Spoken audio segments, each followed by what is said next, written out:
Gaano nga ba katagal ang flight time nito sa isang full charge na battery? Tara, check natin.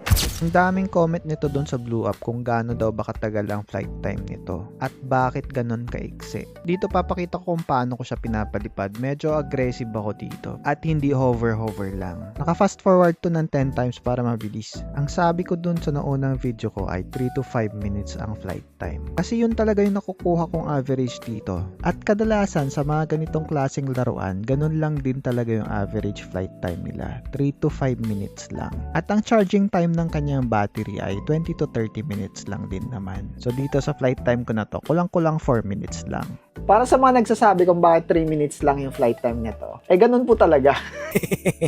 Ganun lang po talaga yung limit nito at yung battery niya. At mas advisable pa nga na wag paabutin hanggang sa magsag itong battery para mas tumagal pa yung kanyang buhay.